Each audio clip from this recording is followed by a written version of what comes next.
ತಮ್ಮ ಮಾವನೇ ಕೂಡ ಈ ಬಾರಿ ರಾಜಕಾರಣ ಸುತ್ತಾ ಇದೆ. ಎರಡೂ ಪಕ್ಷದವರು ಅವರ ಮನೆಗೆ ಬಂದು ಭೇಟಿ ಕೊಡ್ತಾ ಇದ್ದಾರೆ. ತಮ್ಮ ಸ್ಟ್ಯಾಂಡ್ ಏನಿದೆ, ಏನ್ ನಡೀತಾ ಇದೆ ಸರ್? ನೋಡಿ, ಒಂದು ತಿಂಗಳ ಹಿಂದೆ ಏನು ಈಗ BJP ಪಕ್ಷದಿಂದ ಈಗ ಬಾಲರಾಜ್ ಅವ್ರಿಗೆ ಚಾಮರಾಜನಗರದಿಂದ ಲೋಕಸಭಾ ಚುನಾವಣೆಗೆ ಅವ್ರಿಗೆ ಟಿಕೆಟ್ ಕೊಟ್ಟರು. ಅದ ನಂತರದಿಂದ ನಾವು ಸತತವಾಗಿ ಎಲ್ಲ ಜೊತೆ ಸಂಪರ್ಕ ಇಟ್ಕೊಂಡು ಎಲ್ಲ ಲೀಡರ್ಸ್ ಜೊತೆ ಇಟ್ಕೊಂಡು ನಾವು ಚುನಾವಣೆನ ಎಲ್ಲ ಸಿದ್ಧತೆನ ಮಾಡ್ಕೊಂಡಿದ್ದೀವಿ. ಅಲ್ಲಿ ಈ ಗೊಂದಲಗಳು ಎಲ್ಲಿಂದ ಪ್ರಾರಂಭ ಆಯಿತು, ಯಾರಿಂದ ಪ್ರಾರಂಭ ಆಯಿತು, ಯಾಕೆ ಮಿಸ್ಕಮ್ಯುನಿಕೇಷನ್ ಆಯಿತು ನನಗೆ ಗೊತ್ತಿಲ್ಲ. ಅದು ಒಟ್ಟಾರೆ ಮಿಸ್ಕಮ್ಯುನಿಕೇಷನ್ ಇದೆಲ್ಲ ಆದಮೇಲೆ ಏನಾಗಿದೆ, ಬೇರೆಯವರು ಬೇರೆ ಥರ ರೀತಿಯಲ್ಲಿ ಅವ್ರಿಗೆ ತಕ್ಕಂತೆ ಅವ್ರು ಬೆನಿಫಿಟ್ ತೊಗೊತಾ ಇದ್ದಾರೆ ಇಲ್ಲ ಅಷ್ಟೇ. ಈಗ ಪ್ರಸಾದ್ ಸಾಹೇಬರು ಭಾಳ ಸ್ಪಷ್ಟವಾಗಿ ಅವ್ರು 50 ವರ್ಷದ ರಾಜಕೀಯ ನಿವೃತ್ತಿ ಘೋಷಣೆ ಮಾಡಿ ಆ ಬುಕ್ಕನ್ನು ಬಿಡುಗಡೆ ಮಾಡಿಬಿಟ್ಟು ಅವತ್ತು ಘೋಷಣೆ ಮಾಡಿಬಿಟ್ಟು ಎಲ್ಲ ತಟಸ್ಥವಾಗಿದ್ದಾರಲ್ಲಿ. ಇಲ್ಲಿ ಯಾರ ಮಧ್ಯ ಈ ಥರ ನಡ್ಸ್ಕೊಂಡು ಈ ಕಡೆ ಕಾಂಗ್ರೆಸ್ ಪಕ್ಷದಿಂದ ಇವ್ರು ಕರ್ಕೊಂಬರೋದು ಅವ್ರು ಕರ್ಕೊಂಬರೋದು ನನಗಂತೂ ಐಡಿಯಾ ಇಲ್ಲ. ಅದು ನಾನಂತೂ ಪಕ್ಷದ ಬೈಂಡಿಂಗಲ್ಲಿದ್ದೀನಿ. ನಾನು BJP ಪಕ್ಷದಲ್ಲೇ ಇದ್ದೀನಿ. ನಾನು ಈಗಲೂ ಕೂಡ ಅಷ್ಟೇ ನಮ್ಮ ನಂಜನಗೂಡ ಲೀಡ್ ತೊಗೊಂಬರ್ಬೇಕು, ಯಾವ ಥರ ಲೀಡ್ ತೊಗೊಂಬರ್ಬೇಕು ಅಂತೇಳಿ ಪ್ರತಿಯೊಂದು ಪಂಚಾಯಿತಿಯಲ್ಲೂ ಎಲ್ಲ ಭಾಗದಲ್ಲಿ ಲೀಡರ್ಸ್ಗಳನ್ನ ಕರ್ಕೊಂಡು ಜೊತೆಗೂಡಿಸ್ಕೊಂಡು ದಿನಾಗಲೂ ಮೀಟಿಂಗ್ ಆಗ್ತಾ ಇದೆ. ನಾನು ನಿಟ್ಟಿನಲ್ಲಿದ್ದೀನಿ. ಮೈಸೂರಿಗೆ ಕಾರ್ಯಕ್ರಮ ಇದೆ, ಬಂದು ಮಾಜಿ ಮುಖ್ಯಮಂತ್ರಿಗಳ ಕರೆದ್ರು ಕೂಡ ಅವರು ಬರಕ್ಕಾಗಲ್ಲ. ಹಂಗಲ್ಲ ಏನಾಗೋಗಿದೆ, ಇದು ಕಳೆದ 2 ವಾರ ಹಿಂದೆ ಅವ್ರಿಗೆ ಇದು ಕಾಲಲ್ಲಿ ಒಂದು ಸಣ್ಣದಾಗಿ ಒಂದು ಪಸ್ ಫಾರ್ಮ್ ಆಗೋಗ್ಬಿಟ್ಟಿತ್ತಲ್ಲಿ. ಈಗ ಜಾಸ್ತಿ ಹೊತ್ತು ಕೂರೋ ಕಾಲ ನಿಲ್ಲ ಕಾಲ.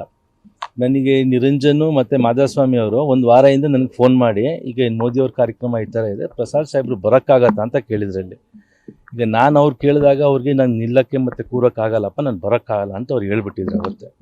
ನಾನು ಅದನ್ನ ಬಲವಂತವಾಗಿ ಇದು ಮಾಡೋಕ್ಕಾಗಲ್ವಲ್ಲ, ನಾನು ಅವ್ರ ಹೆಲ್ತ್ ನೋಡ್ಕೊಂಡು ಹೋಗ್ಬೇಕಲ್ಲಿ. ಆಮೇಲೆ ಅವ್ರು ಎಷ್ಟು ಗಂಟೆಗೆ ಕಾರ್ಯಕ್ರಮ ಇದೆ, ಎಷ್ಟು ಗಂಟೆಗೆ ಟೈಮಿಂಗ್ ಇರುತ್ತೆ, ಅವ್ರು 10 ನಿಮಿಷಕ್ಕಿಂತ ಜಾಸ್ತಿ ಕೂತ್ಕೊಂಡ್ರೆ ಕಾಲು ನೋವು ಬರುತ್ತೆ ಅವ್ರಿಗೆ.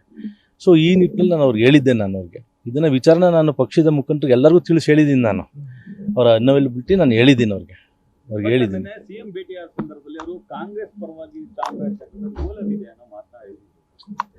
ಯಾಕಂದರೆ ಸುದೀರ್ಘವಾಗಿ ಅವ್ರ ರಾಜಕೀಯದಲ್ಲಿ ನೋಡಿ, ನೀವು ಇಷ್ಟು ವರ್ಷ ಅವರು 5-6 ಬಾರಿ ಸಂಸದರಾದ ಸಂದರ್ಭದಲ್ಲಿ 4 ಬಾರಿ ಕಾಂಗ್ರೆಸ್ ಪಕ್ಷದಲ್ಲಿ ಆಗಂಥವ್ರು.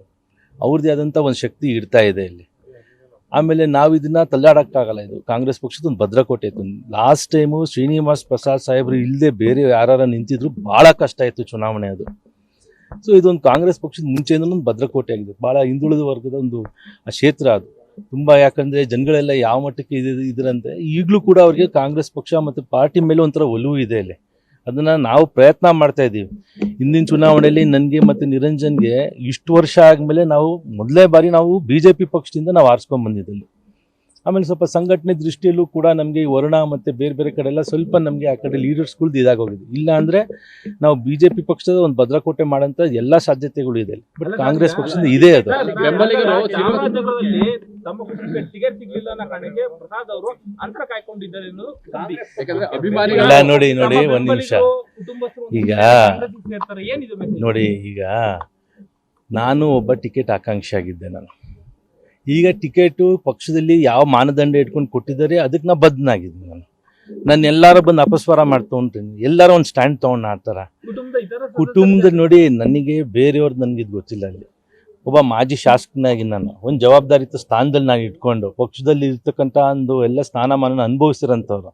ನೀವು ಇಷ್ಟು ಜನ ಒಬ್ರು ಯಾರು ಬಂದು ನನಗೆ ಪ್ರತಿಕ್ರಿಯೆ ಕೇಳಿದ್ರೆ ಅವತ್ತು, ಇವತ್ತಿಗೂ ಕೂಡ ಅಷ್ಟೇ ಏನೇನು ನಡೀತಾ ಇರುತ್ತೆ ಸುದ್ದಿಗಳು. ನಾನು ಎಲ್ಲಿಗೂ ಕೂಡ ಎಲ್ಲೂ ಮಾತಾಡೋಕೆ ಹೋಗಲ್ಲ. ಎಲ್ಲಿಂದ ಈ ಸುದ್ದಿ ಬರ್ತಿದೆ ಅಟ್ಲೀಸ್ಟ್ ಕ್ಲಾರಿಫಿಕೇಶನ್ ನನಗೆ ನೇರವಾಗಿ ಕೇಳಿದ್ರೆ ನಾನು ನೇರವಾಗಿ ಹೇಳ್ಬಿಡ್ತೀನಿ. ಅಲ್ಲಿ ಯಾರ್ಯಾರು ಹೋಗ್ಬೇಕು ಆ ಪಕ್ಷಕ್ಕೆ, ಅವ್ರು ಏನು ಉದ್ದೇಶ ಇಟ್ಕೊಂಡು ಹೋಗ್ತಾ ಇದ್ದಾರೆ, ಅವ್ರು ಭಗವಂತ ಒಳ್ಳೇದ್ ಮಾಡ್ಲಿ ಅಂತ ಕೇಳ್ಕೊಂತೀನಿ.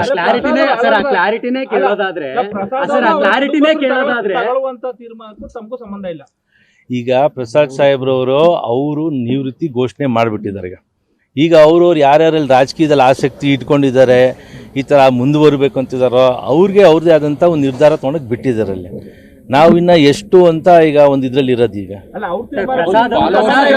ನೀವು ಕ್ಲಾರಿಟಿನೇ ಕೇಳೋದಾದ್ರೆ ಪ್ರಸಾದ್ ರವರ ಬೆಂಬಲಿಗರು ಈ ಬಾರಿ ಚುನಾವಣೆಯಲ್ಲಿ ಏನ್ ಮಾಡ್ತಾರೆ ಅಂತ ಈಗ ಕ್ಲಾರಿಟಿಗೆ ಅಂತ ನೋಡಿ, ಪ್ರಸಾದ್ ಸಾಹೇಬ್ರವರ ಬೆಂಬಲಿಗರು ಸಾವಿರಾರು ಜನ, ಲಕ್ಷಾಂತರ ಜನ ಇದ್ದಾರೆ. ಅಲ್ಲಿ ಅವ್ರಿಗೆ ಸ್ಪಷ್ಟವಾದಂಥ ಒಂದು ಹೇಳಿಕೆ ಆಗಲಿ ಮತ್ತೊಂದಾಗಲಿ ಪ್ರಸಾದ್ ಸಾಹೇಬ್ರು ಎಲ್ಲೂ ಕೊಟ್ಟಿಲ್ಲ.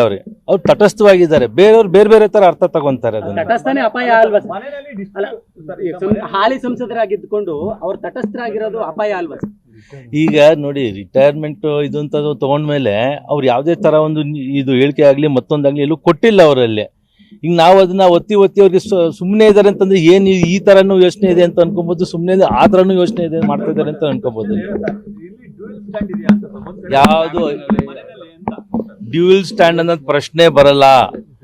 ನೋಡಿ ಒಂದು ಹೇಳ್ತೀನಿ ಕೇಳಿ, ಇಲ್ಲಿ ನಂಜನಗೂಡು ಬೈ ಎಲೆಕ್ಷನ್ ಯಾವ ಥರ ಆಯ್ತು ನನಗೆ ಗೊತ್ತಿದೆ. ಇಲ್ಲಿ ಇವತ್ತು ಯಾರು ಮನೆಗೆ ಬಂದ್ಬಿಟ್ಟು ಪ್ರಸಾದ್ ಸಾಹೇಬರು ಯೋಗಕ್ಷೇಮನ ವಿಚಾರಿಸ್ತಿದ್ದಾರೆ, ಅವತ್ತು ಏನಾಗಿತ್ತು ಒಂದು ವರ್ಷ ಆ ನೋವು ನನಗೊಬ್ಬನಿಗೆ ಗೊತ್ತಿದೆ. ಅದು ಆ ಸ್ಟ್ಯಾಂಡ್ ತಗೊಂಡು ಮತ್ತೆ ನಾವು BJP ಪಕ್ಷನ ಕಟ್ಟಿ ಅಲ್ಲಿ ನಾನೊಬ್ಬ ಶಾಸಕನಾಗಿ ಒಂದು ವರ್ಷ ಆದ್ಮೇಲೆ ಮತ್ತೆ MP ಚುನಾವಣೆ ಅದೇ ಪಕ್ಷದ ಸಿಂಬಲ್ ಮೇಲೆ ಹೋಗ್ಬೇಕಂದ್ರೆ ಆ ಪಕ್ಷದ ಬೈಂಡಿಂಗ್ಸ್ ನಮ್ಗೆ ಇದೆ ಇಲ್ಲಿ.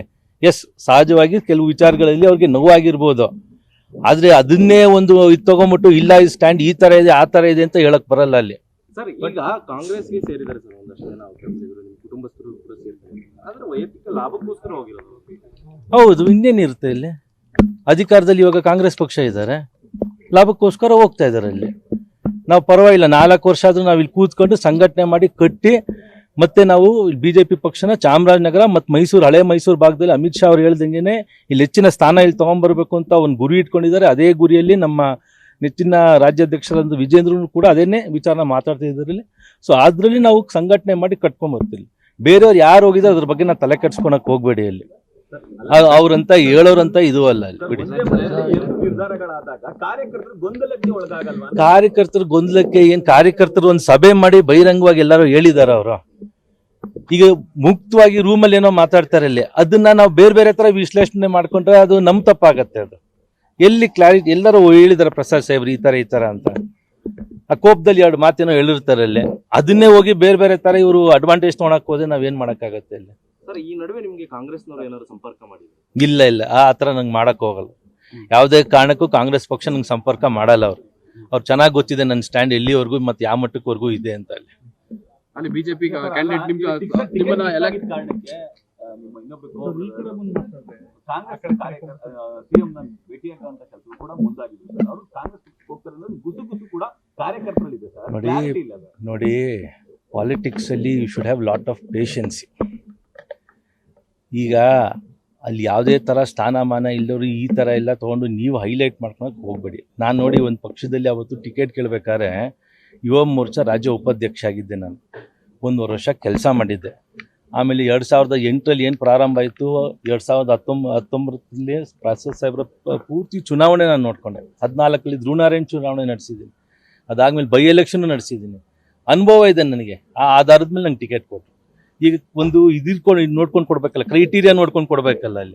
ಅಲ್ಲಿ ಏನೂ ಇಲ್ಲ ಅಂತಂದಮೇಲೆ ನಾವೇ ಸುಮ್ಮನೆ ಅದನ್ನ ಹಾಕ್ಸೋದು ಬರೋದು ತಪ್ಪಾಗತ್ತೆ. ಅದು ನಾನು ಬೇರೆಯವ್ರ ಬಗ್ಗೆ ಇದು ಮಾತಾಡೋಕೆ ಹೋಗಲ್ಲ ಅಲ್ಲಿ. ಆದರೆ ಒಂದು ಮಾನದಂಡ ಇಟ್ಕೊಂಡು ಇವತ್ತು ಪಾರ್ಟಿ ಟಿಕೆಟ್ ಕೊಟ್ಟಿದೆ. ಅಲ್ಲಿ ಅನುಭವ ಇರ್ಬೋದು, ರಾಜಕೀಯದಲ್ಲಿ ಯಾವ್ದಾರ ಒಂದು ಸ್ಥಾನಮಾನ ಏನಾರು ತೊಗೊಂಡಿದ್ದಾರೆ ಅಲಂಕರಿಸಿದ್ದಾರೆ ಅಂತ ಇರ್ಬೋದು, ಮತ್ತೊಂದು ಇರ್ಬೋದು. ಇದು ಆಧಾರದ ಮೇಲೆ ಟಿಕೆಟ್ ಕೊಟ್ಟಿದ್ದಾರೆ ಅಲ್ಲಿ. ಸೊ ಹಾಗಾಗಿ ಅವ್ರಿಗೆ ಟಿಕೆಟ್ ವಂಚಿತರಾಗಿದ್ದಾರೆ. ಆ ವಂಚಿತರಾಗಿ ಅವ್ರು ಏನು ನಿರ್ಧಾರ ತಗೊಂಡಿದ್ದಾರೆ ಅದೆಲ್ಲರಿಗೂ ಗೊತ್ತಾಗಿದೆ. ಅದು ಸೋಮವಾರ ಮತ್ತೆ ನಾನು 2 ಉಳಿದ ಪಂಚಾಯತಿಗೆ ಅವ್ರು ಬರ್ತೀರಿ ಅಂತ ಹೇಳಿದ್ದಾರೆ. ಇಲ್ಲಿ ಮೊನ್ನೆನೂ ಕೂಡ ಅಷ್ಟೇ, ನನಗೆ ಟೌನಲ್ಲಿ ನಾನು ಏನು ಒಂದು ಪೂರ್ತಿ ಒಂದು 10-12 ವಾರ್ಡ್ಗಳು ಕವರ್ ಮಾಡಿಕೊಂಡೆ. ನಾನು ಆ ವಿಚಾರನೂ ಕೂಡ ಅವ್ರಿಗೆ ಮುಟ್ಸಿದ್ದೀನಿ. ಅಲ್ಲಿ ವಿ ಆರ್ ಇನ್ ಟಚ್. ನಮಗೆ ಪ್ರತಿ ದಿನ ನಮಗೆ ರಾತ್ರಿ ಅಟ್ಲೀಸ್ಟ್ ಒಂದು 5 ನಿಮಿಷ ನಾವು ಮಾತಾಡ್ಬಿಟ್ಟು ಏನೇನಾಗಿದೆ ಇವತ್ತು ಮತ್ತು ಎಲ್ಲೆಲ್ಲಿ ನಾವು ಸರಿ ಮಾಡ್ಕೊಬೇಕಾಯ್ತು ಇದು ಮಾಡ್ತೀವಿ. ಇದು MP ಚುನಾವಣೆ ಒಂದು ದೊಡ್ಡದು ಇದು ರೀ. ಇಲ್ಲಿ 2000 ಬೂತ್ ಅಂದರೆ ನೀವು ಒಂದೊಂದು ಬೂತಲ್ಲಿ ಎಷ್ಟೆಷ್ಟು ಹಳ್ಳಿಗಳು ಬರ್ತವೆ, ನೀವು ಒಂದು ಪೂರ್ತಿ ವರ್ಷ ಬೇಕಾಗುತ್ತೆ ಎಲ್ಲ ಕವರ್ ಮಾಡಿ ಎಲ್ಲ ಇದು ಹೋಗ್ಬೇಕು ಅಂತ. ಸೊ ಇದೆಲ್ಲ ಕಾರ್ನರ್ ಮೀಟಿಂಗ್ಸು ಮತ್ತು ಬೇರೆ ಕಡೆ ಏನೇನೋ ಜನ ಅಭಿಪ್ರಾಯ ಯಾವ ಥರ ಇದೆ ಅದು ನೋಡ್ಕೊಂಡು ಅದ್ರ ಮೇಲೆ ಹೋಗ್ತಾ ಇದೆ ಚುನಾವಣೆ. ಈ ವಾತಾವರಣ ತುಂಬ ಚೆನ್ನಾಗಿದೆ. ಈಗ ಕ್ಯಾಂಡಿಡೇಟ್ ಮೇಲೆ ಹೋಗೋದೇ ಆದರೆ ನಾವು ಈಗ ಒಂದು ಉತ್ತಮವಾದಂಥ ಒಬ್ಬ ಪ್ರಾಮಾಣಿಕ ಮತ್ತು ಇಷ್ಟು ವರ್ಷ ಒಂದು 17-18 ವರ್ಷನೂ ಕೂಡ ಅವರ ಯಾವುದೇ ಥರ ಒಂದು ಸ್ಥಾನಮಾನ ಇದ್ದರೂ ಕೂಡ ಒಂದು ರಾಜಕೀಯದಲ್ಲಿ ಅವರು ಒಂದು 4 ವರ್ಷ ಶಾಸಕರಾಗಿ ಅನುಭವ ಇಟ್ಕೊಂಡಂಥವ್ರು. 19 ವರ್ಷ ಯಾವುದೇ ಅಧಿಕಾರ ಇಲ್ಲದೆ, ಯಾವುದೇ ಥರ ಒಂದು ಕಪ್ಪು ಚುಕ್ಕಿ ಇಲ್ಲದೆ ಇವತ್ತು ಒಳ್ಳೆ ಜನಗಳ ಮಧ್ಯದಲ್ಲಿ ಬಾಲರಾಜು ಅಂತಂದರೆ ಒಬ್ಬ ಮನೆ ಮಗನಾಗಿ ನೋಡ್ತಾ ಇದ್ದಾರಲ್ಲ. ಆ ಮಟ್ಟಕ್ಕೆ ಇವತ್ತು ಕೊಳ್ಳೇಗಾಲದಲ್ಲಿ ಅವ್ರ ಅಭಿಪ್ರಾಯ ಇದೆ. ನಾನು ಕಾಂಗ್ರೆಸ್ ಪಕ್ಷದ ಅಭ್ಯರ್ಥಿ ಬಗ್ಗೆ ಏನು ಮಾತಾಡೋಕ್ಕೆ ಹೋಗಲ್ಲ ನಾನಲ್ಲಿ. ಇವತ್ತು ನಮ್ಮ ಪಕ್ಷದ ಅಭ್ಯರ್ಥಿ ಈಸ್ ಜಸ್ಟ್ ಒಂಥರ ಹೆಂಗೆ ಅಂತಂದರೆ ನಮ್ಮ ಕೇಂದ್ರದಲ್ಲಿ ನರೇಂದ್ರ ಮೋದಿ ಅವರು ಯಾವ ಥರ ಅವರ ಒಂದು ದೂರದೃಷ್ಟಿ ಇರ್ಬೋದು, ಪ್ರಾಮಾಣಿಕವಾಗಿ ಕೆಲಸ ಮಾಡೋಂಥದ್ದು ಇರ್ಬೋದು, ಆ ನಿಟ್ಟಿನಲ್ಲಿ ಇವತ್ತು ಬಾಲರಾಜು ಕೂಡ ಅದೇ ಥರ ನಿಟ್ಟಿನಲ್ಲಿ ಕೆಲಸ ಮಾಡ್ತಾಯಿದ್ದಾರೆ. ಖಂಡಿತವಾಗ್ಲೂ ಅವ್ರು ಅವಕಾಶ ಮಾಡಿಕೊಡ್ಬೇಕು. ಒಂದು ಮಿಡ್ಲ್ ಕ್ಲಾಸ್ ಫ್ಯಾಮಿಲಿಯಿಂದ ಬಂದಂಥವ್ರು, ರಾಜಕೀಯದ ಯಾವುದೇ ಥರ ಹಿನ್ನೆಲೆ ಇಲ್ಲದಂಥವ್ರು, ಅವ್ರಿಗೆ ಕಷ್ಟ ಸುಖ ಮತ್ತು ಬಡವರ ನಾಡಿ ಮಿಡಿತ ತುಂಬ ಅರ್ಥ ಮಾಡ್ಕೊಂಡಿದ್ದಾರೆ ಅವರು. ಸೊ ಅಂಥವ್ರಿಗೆ ನಾವು ಅವಕಾಶ ಮಾಡಿಕೊಡ್ಬೇಕು ಅಂತ ಇವತ್ತೆಲ್ಲ ಕಡೆ ಅವ್ರ ಒಳ್ಳೆ ಅಭಿಪ್ರಾಯ ಮೂಡ್ತಾ ಇದೆ. ಅದು ಖಂಡಿತವಾಗ್ಲೂ ಇವತ್ತು ನರೇಂದ್ರ ಮೋದಿಜಿ ಅವ್ರು ಬಂದು ಹೋಗೋದ ಸಂದರ್ಭದಲ್ಲಿ ಇನ್ನು 7-8 ದಿನದಲ್ಲಿ ಅದೇನು ಒಂದು ಜನಗಳು ಒಂಥರ ಈ ಕಡೆ ಒಂದು ಮನಸ್ಸಲ್ಲಿ ಒಂಥರ ಬೇರೆ ಬೇರೆ ಥರ ಯೋಚನೆಗಳು ಇರ್ಬೋದು, ಮತ್ತೊಂದು ಇರ್ಬೋದು. ಅದು ಖಂಡಿತವಾಗ್ಲೂ ಚುನಾವಣೆ ಸಂದರ್ಭದಲ್ಲಿ ಅವತ್ತು ಓಟ್ ಹಾಕೋ ದಿನದಲ್ಲಿ ಅವ್ರು ಪ್ರಾಮಾಣಿಕವಾಗಿ ಇರೋಂಥ ಒಬ್ಬ ವ್ಯಕ್ತಿ, ಕೈಗೆ ಸಿಗೋಂಥ ಒಬ್ಬ ವ್ಯಕ್ತಿ, 24 ಗಂಟೆ ಕೆಲಸ ಮಾಡುವಂಥ ವ್ಯಕ್ತಿಗೆ ಖಂಡಿತವಾಗ್ಲೂ ಅವ್ರು ಓಟ್ ಕೊಡ್ತಾರೆ. ನ್ಯೂಸ್ ಫಸ್ಟ್ ನಿರ್ಭೀತಿಯಿಂದ ನಿಮ್ಮ ಪರವಾಗಿ.